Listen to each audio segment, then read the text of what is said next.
Boom. And we are live. I want to thank everyone for tuning into an amazing edition of Off the Record on the People's Podcast this afternoon. We have a wonderful guest with us today, one who is going to give us some amazing information as well as inspiration, and that is none other than Brother Chaz X out of DC. Assalamu alaikum, sir. Wa alaikum salam. Yes, sir. And first of all, thank you for taking time out of your busy schedule to come on the People's Podcast. The first question that we have for you today, sir, is when did you first hear the teaching of the Most Honorable Elijah Muhammad? I first heard the teachings in 2000, I want to say 2011, towards the end. I knew a good brother, or I know a good brother.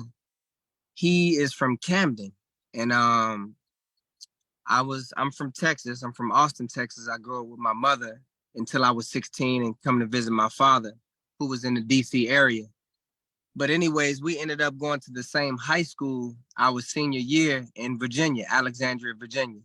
You know, tri-state area. You got Maryland, DC, and Virginia right next to each other. So, you know, he went to the military, but he came back and he stayed with me for a little while after we got out of high school. And he kept telling me about three people: the Most Honorable Elijah Muhammad, Noble Drew Ali, and Master Fard Muhammad. So he would just go on. And you know, we're in the world. So we doing the things that you do in the world. We was smoking a little bit, just drinking. So we're listening in that atmosphere, doing those activities. And it's nothing that I could pinpoint that he would say, but I used to like the information. I was like, man, I like that. And then I would leave it alone. So he would always mention it. So one day, well, I would say 2011 is when I first heard teachings from a brother named Brother Jarvis from Camden, New Jersey, 2011. Yes, sir. Yes, sir. All praise due to Allah. And Yes, what sir. was it specifically that made you want to accept the teaching? It was a chain of events, but to make it short, some bad weather had happened. I went to a baby shower in Norfolk, Virginia.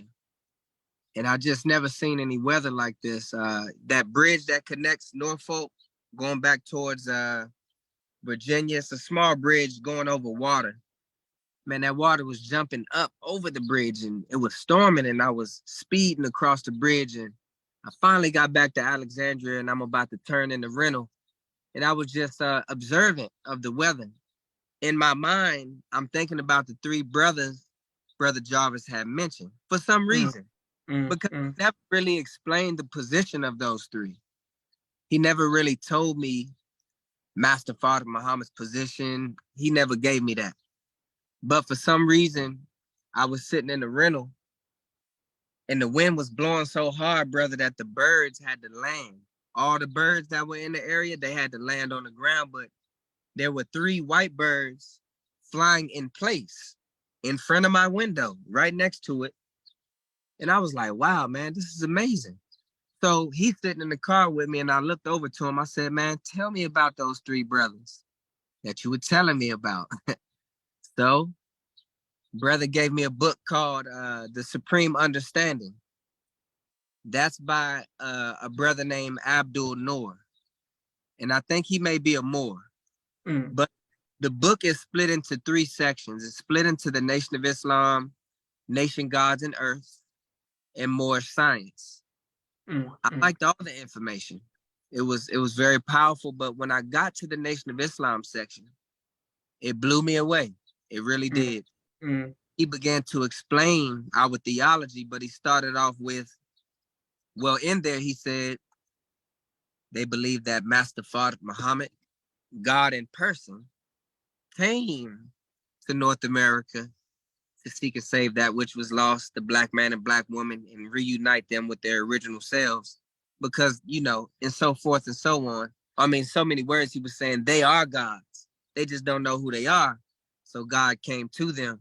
So that piece right there. And the mother wheel, I'm a mother wheel Muslim, black man. I always tell people.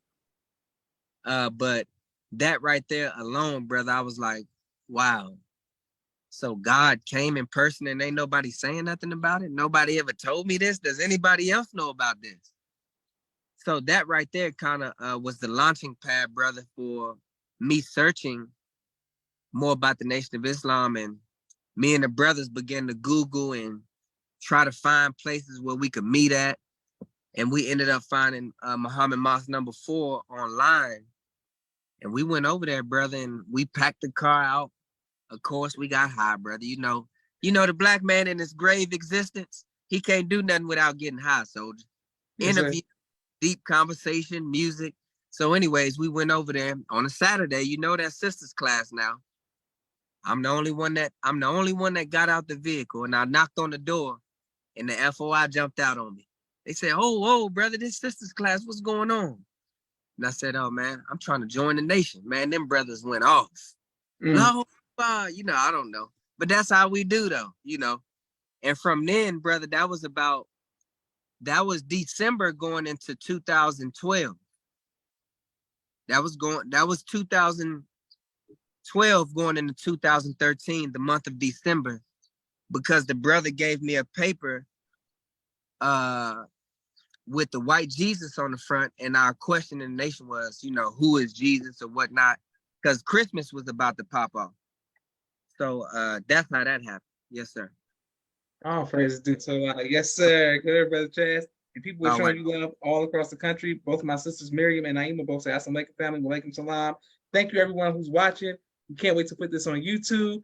All right. Well, speaking of family, how did your family and friends feel about you accepting the teachings of Most Honorable Elijah Muhammad? Man, it was a battle, brother Joshua. It's really an interesting case because my father's Caucasian, right? My mother's she's black, dark-skinned sister from Texas. My father's from Pennsylvania. I'm gonna start off with them, but why I say it's like that is because my mother was rejected and made fun of by her own people because she was very dark as a child, right? So me accepting a theology that's saying that the black man and black woman are direct descendants of God, that it was a trial for her because she had trouble accepting the value of her black skin because she was mistreated as a child, called monkey, so forth and so on. Whatever's in her mind allowed her to form a disposition against any theology that had value in black, right? My father, military, 20 years, retired from the Army, great brother. I have other half brothers and sisters, 2 of them. Their mother is black, right? So his point was, on his side, my father, he can sing, he can dance. He got a lot of flavor, right? Yes, sir. You got John B. Robin Thicke, Vanilla Ice mix going on with my pops, right? So he's a great dude. But so he was rejected by white people when he was growing up just because they didn't mesh. So he had a small population of black people that went to his high school. He hung with them, never dated a white girl in his life.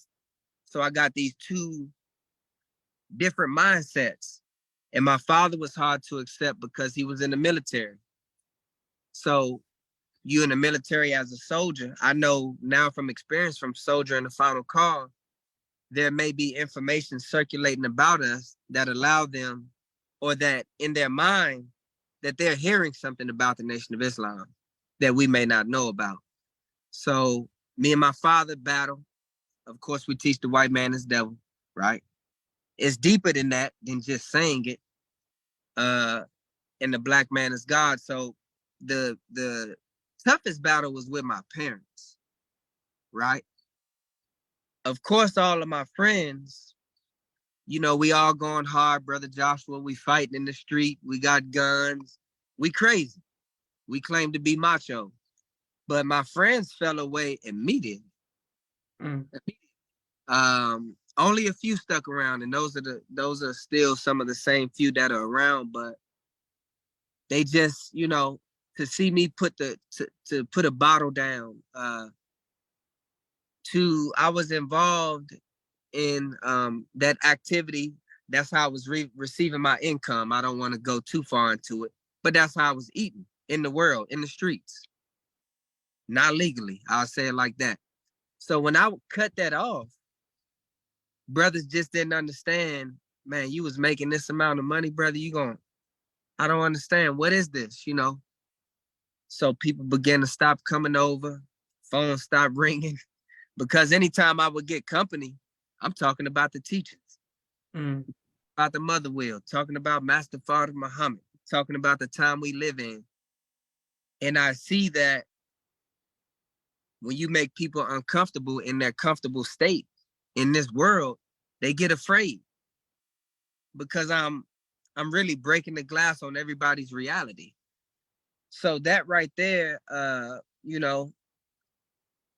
people just did not know what was going on with me. And when you first join, you're a little zealous. So, man, I'm thinking brothers that I was around, and of course we're not balanced, because we might still be smoking a little bit, getting away from it. And that's what I was doing, of course. So if anybody didn't accept the teachings, man, I was like, man, is this brother an agent? Is he, man, this my man, is he, man, he's not excited. What's wrong with him? Is he working? Is he recording me, sending it to somebody else? So I'm going crazy too. But it was like, man, Chaz, man, what's going on with him? The brother, he's not the same. So, that was it, brother Joshua. But I knew then, and they knew, and they still know today, that it didn't matter what it was, brother. It did not matter the value that I had of whatever it was, even my parents, right? I wasn't married at the time, but I was with my children's mother, who's my wife today, who's in the nation, praise be to Allah. But she was my girlfriend. So that was a trial, because I'm living with her. She's watching me go through these trials. She's eating from how I was making money. She's seeing my friends stop coming over. You know what I'm saying? It was a drastic change, but it was worth it, because you got brothers coming in that are going through that we can counsel, right? We can teach on this situation. And that's how that happened, brother Joshua. That's how that happened. All praise due to Allah. Yes, sir. Okay, well, I'm gonna start with your parents. So everything is good now with the relationship between your parents now. Man, my father loves the minister. Hey. My father loves the minister. My father's in Brooklyn, New York right now. He's visiting my sister. She just graduated college. I think it's City College in New York and Brooklyn. He's at the train station. I got a picture pop up in my text message, and it's a FOI, Mosque number 7. I just want to see this picture, and my father's a great supporter. And how that happened, brother Joshua, is that my brother Eric, black man, his daughter, my sister Kaya, one drop of black blood, black man, they're black. Those are black children. Yes, sir. Yes, sir. So once you do that, you kind of going back into the origin. But as they begin to start growing, he had to deal with black children growing up in the world full of social engineering. So my brother began to change. My sister began to change. And that's our teaching in the Nation of Islam, exposing those who are the architects of making the black man a savage, giving them the mind of self-destructive lifestyle. So I was able to talk to him about my brother, about my sister, coming from the minister, though. It's not me. So he would seek counsel in that way. And he began to respect the minister, because he seen me and how I was in the world. And nothing was able to change me but a few words, a few lectures, a few meetings at the mosque, a few trainings, a few final call newspapers, a couple of days of trying one meal a day, going out with the final call, began to work on my mind. And the minister says, thought is so powerful, brother. When it projects itself, it can rechange the matter of a person. It could change the matter of a person. So that right there, me being able to relate with what his children were going through, he built a respect for Minister Farrakhan. And I remember when my daughter graduated from MUI out of kindergarten, right? Man, Minister Kadir, Brother Abdul Minister Kadir, and I want to give him a shout out, and my student regional captain of the Mid-Atlantic region, Brother Aaron Muhammad. Those two have been like big brothers and fathers to me. But he let my father, man, come into the mosque and speak on the mic. Not on a Sunday. Not on a Sunday, but at the graduation. And my father got up there and cried, black man. So my father's been to a father and daughter dance at the mosque. They found out he can dance and all that. And hey, look, the brothers was tripped out, Brother Joshua.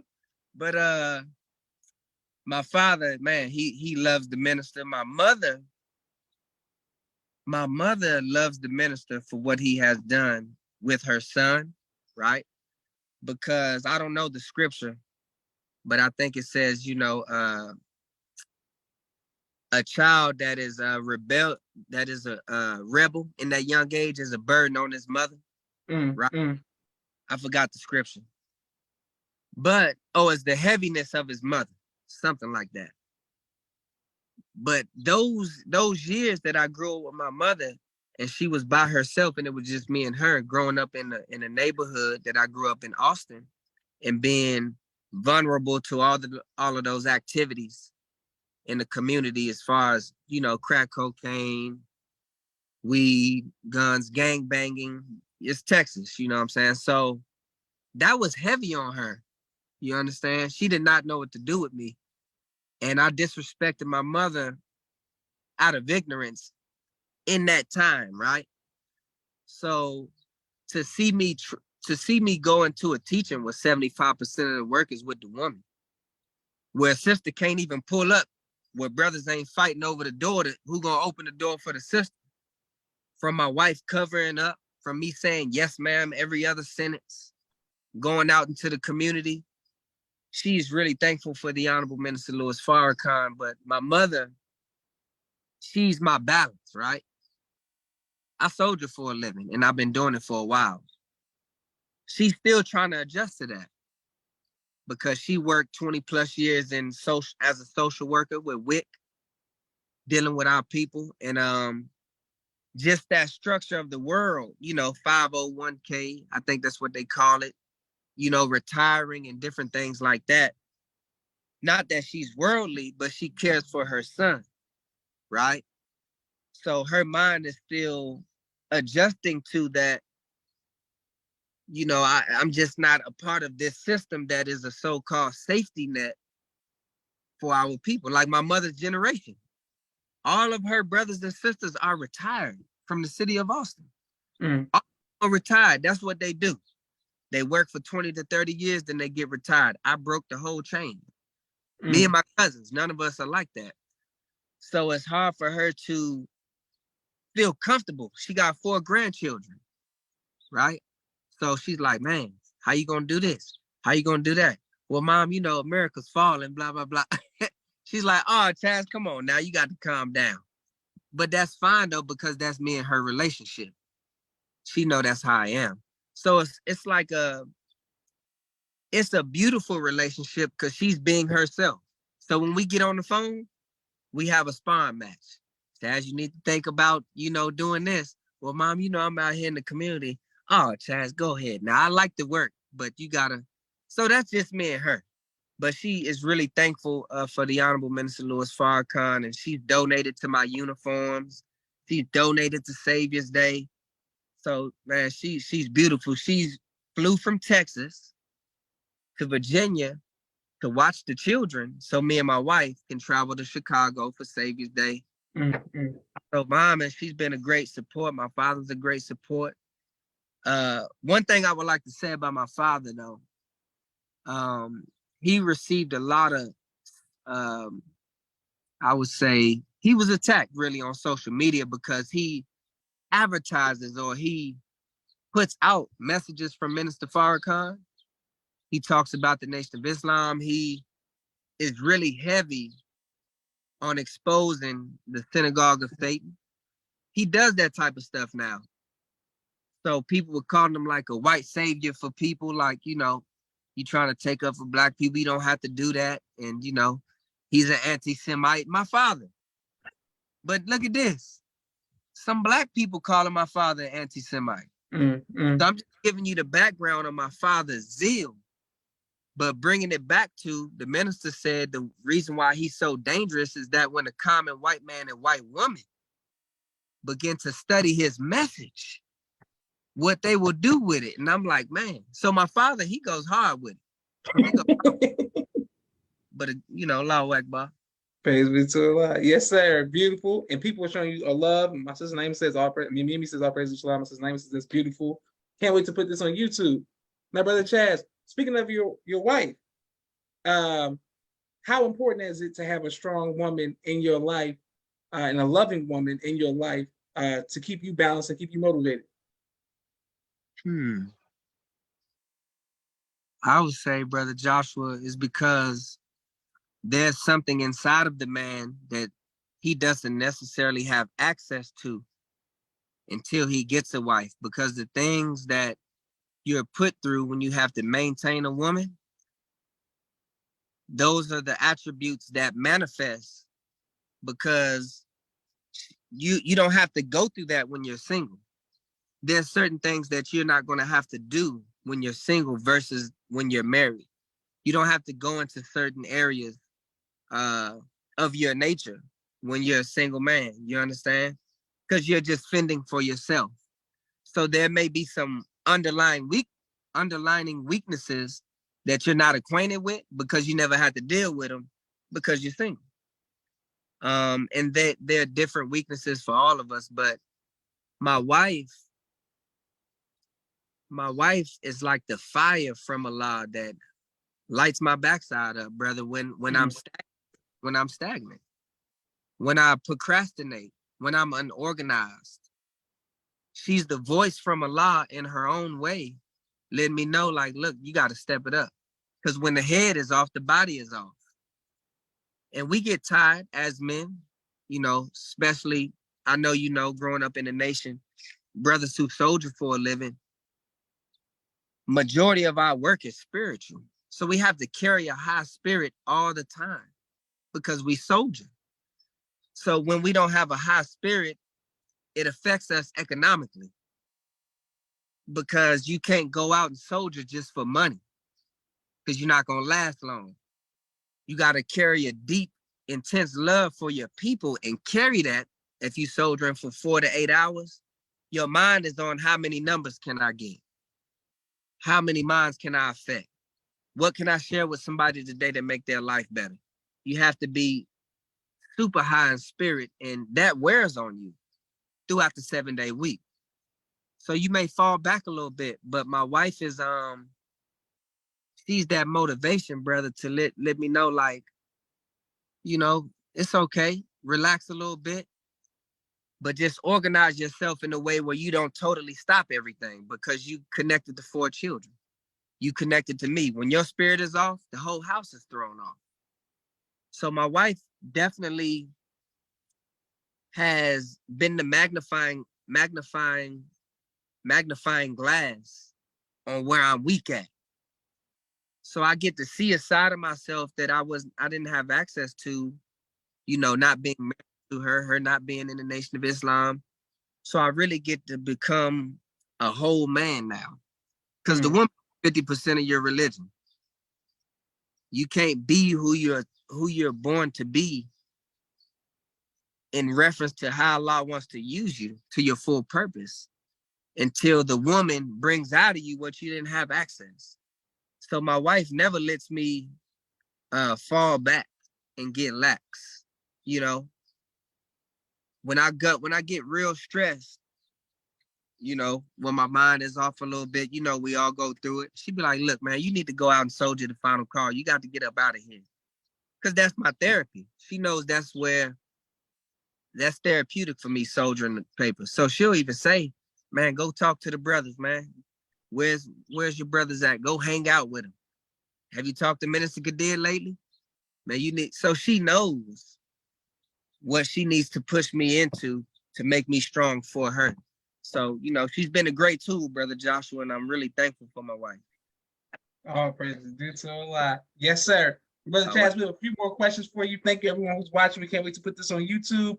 But we have a quick 60-second commercial break for all of the sponsors of the People's Podcast. We're grateful for every like, share, subscription, and cash app to the People's Podcast that we get. Thank you all very much. One moment. A camera and a drone. He does television and film editing. Please reach out to him if you need any of those services. Sister Miriam's ABC I Love Me, children's book and coloring book, and now Spanish book. All three available on Amazon.com.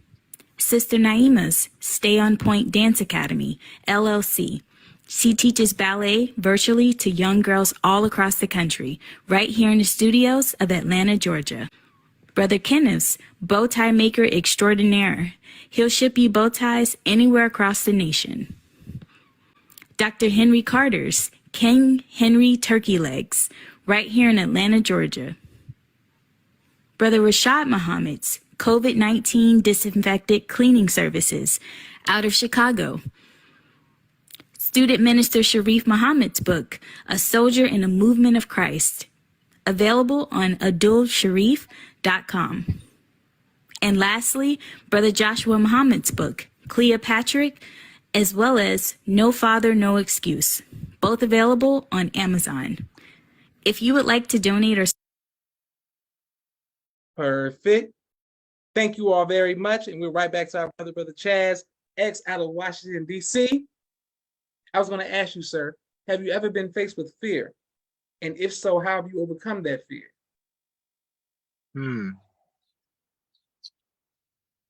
I would say yes, sir. I would have to ask you why I have been in the Nation of Islam, or just in general? Yeah, both. Both? Well, I keep it in the nation. So one day I was going to FOI class, and I was it's when I kind of first joined. I think I may have been 2 years in, maybe. So 2014. Well, yeah, right there, 2014. There was a brother named Rico that I knew, just from soldiering, good brother.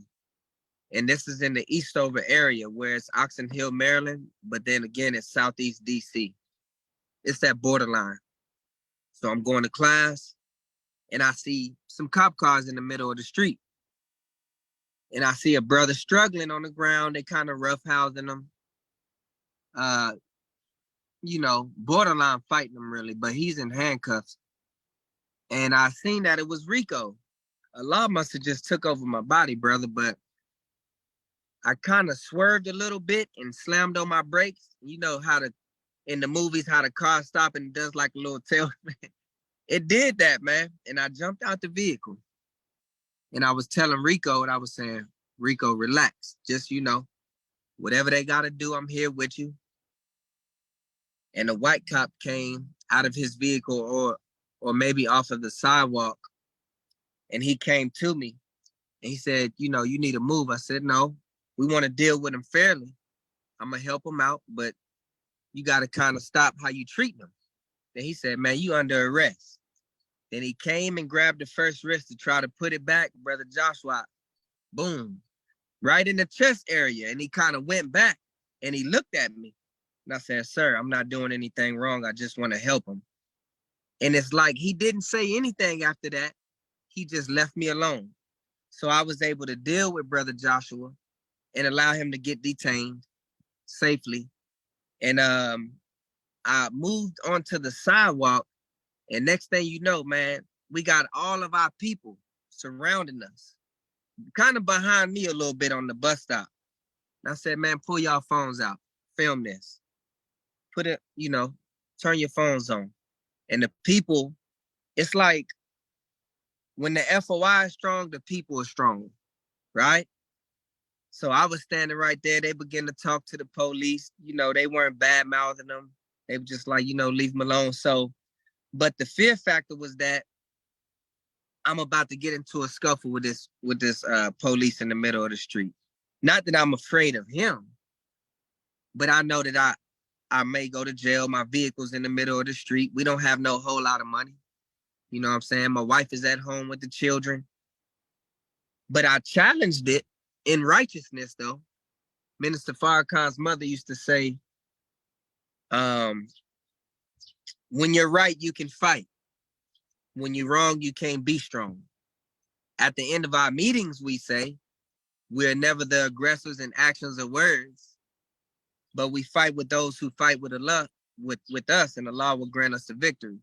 Wow. So in that moment of defending brother, but not doing nothing wrong, and letting the police know, hold tight, bro. I'm just helping out. That's it. So Allah kind of blessed me in that situation, and I was able to make it to FOI class.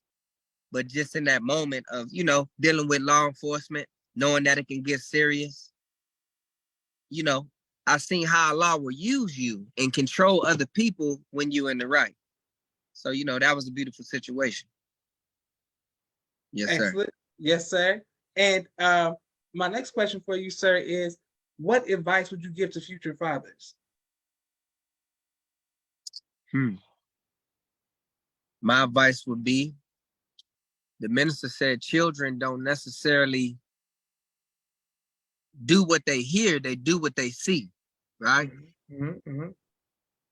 So we have to be an example of what we say out of our mouths.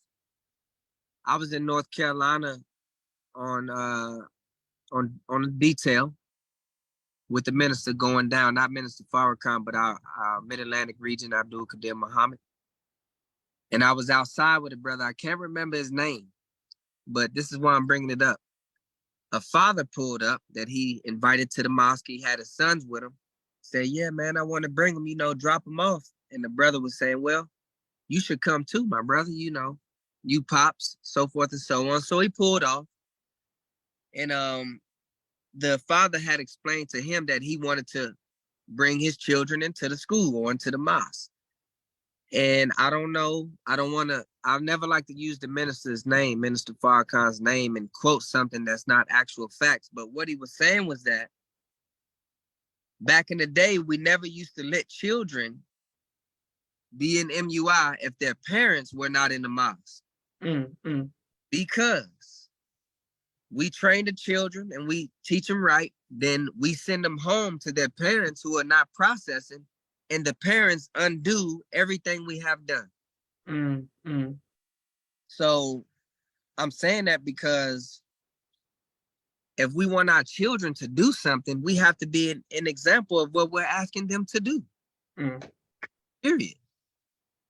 If, you know, and we fall short, I know I do. So one of the ways I counteract that of falling short, I make it known. Yeah, I fell short in this area. This is what I should be doing, but this is why I fell short. Y'all should look at this and study me so you won't have to go through this. So my children, I know they respect that I'm not trying to hide anything, but I do admit this is a weakness, and I know this is how I can fix it.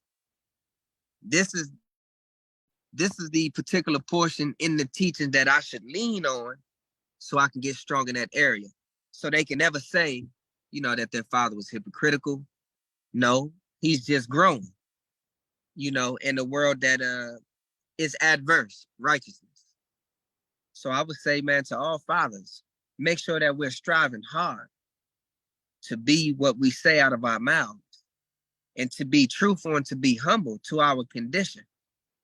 And one more thing is to expose those who produce these images, who are the backers and the power of the ingredients that are in the community that put our people in a condition. We have to be able to expose that, because our children would know that these people don't love us. So if my daughter sees a sister that's not covered, she may get attracted in the moment to want to be like that because that's what's deemed as valuable. But then she'll say, man, hold on. I forgot that they made that sister like that because they're trying to trick us out of the promise of God. I remember when my father told me that. Oh, that brother, he's on drugs? Wow. But guess what? He didn't get like that by himself.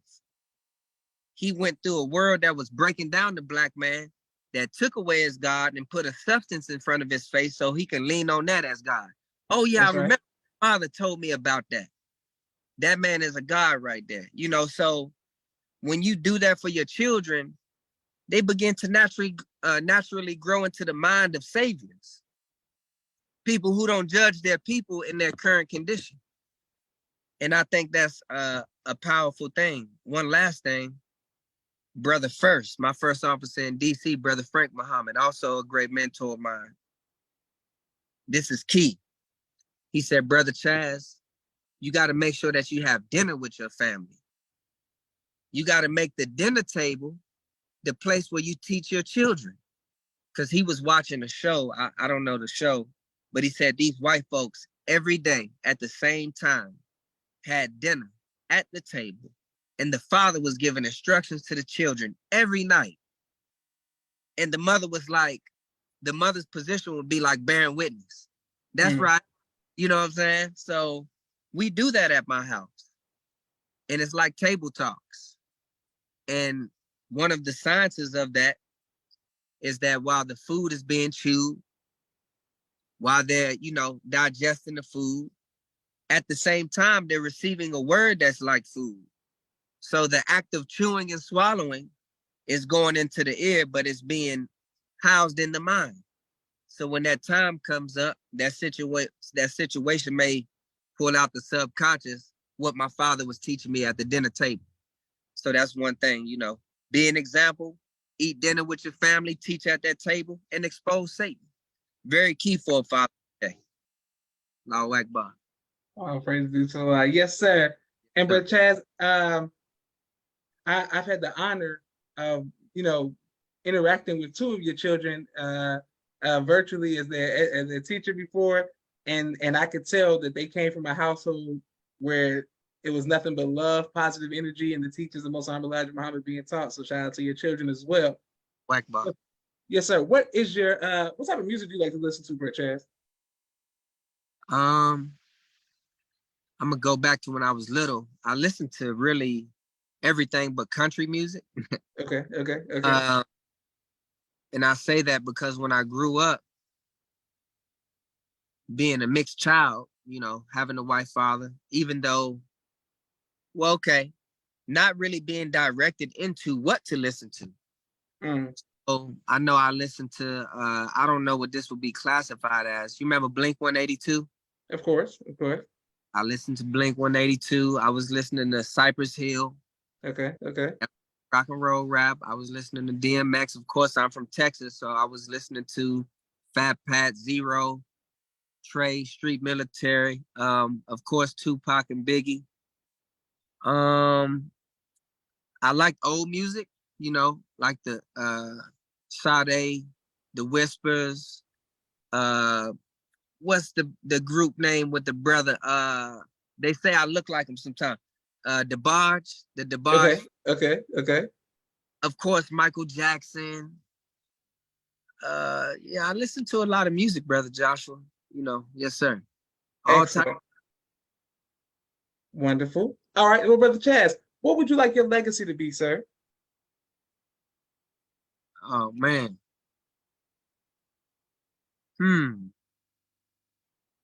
My legacy.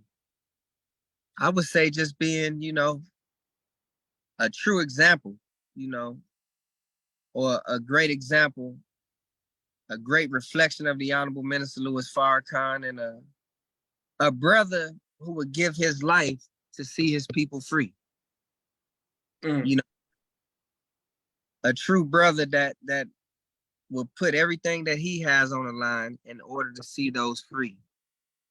And I'm just going off of what I love. I can't go no deeper than what I love to do. My love is in the people, in that work. When the people are under pain and duress, I'm pain. I can drive through the city still today and go to some of the, roughest places and produce tears automatically. that means I'm still connected. So I just want to be known, man, as that brother that the people can call, that they can lean on, that he was sincere, he was truthful. I know I can go to Brother Chaz, he would keep it real with me. I know, man, that brother, he loves the minister because he reminds me of him. You understand? Even not just for Black people, but for people in general. I sell a lot of papers to Caucasian people, to people from Asia, my African brothers and sisters. So I just want to be, remembered as, a universal brother, man, that spreaded so much love and reproduced himself in so many people. Just a great brother, really. I guess I could say I want to be remembered as a great brother, a brother who loved the people, a great helper of the minister. Yes, sir. All praise due to Allah. Yes, sir. And what a great legacy that is. And Brother Chaz, I look forward to speaking with you in person so that we can break bread and have a conversation as well. So I can learn more about yourself, and we can stay connected as well. I want to thank, first of all, we thank Allah on behalf of myself, my family, and the viewing audience of the People's Podcast. We thank Allah for your sacrifices and the sacrifices of your family as well. We're sending that the love and positive energy to you all. I want to thank everybody for watching today. We're about to put this on YouTube. This is Joshua Leonard Muhammad signing off of the People's Podcast. Assalamu alaikum, sir. Alaikum salam. May Allah bless you, brother. Thank you. Yes, sir. Thank you as well. Great job, Bro Chaz.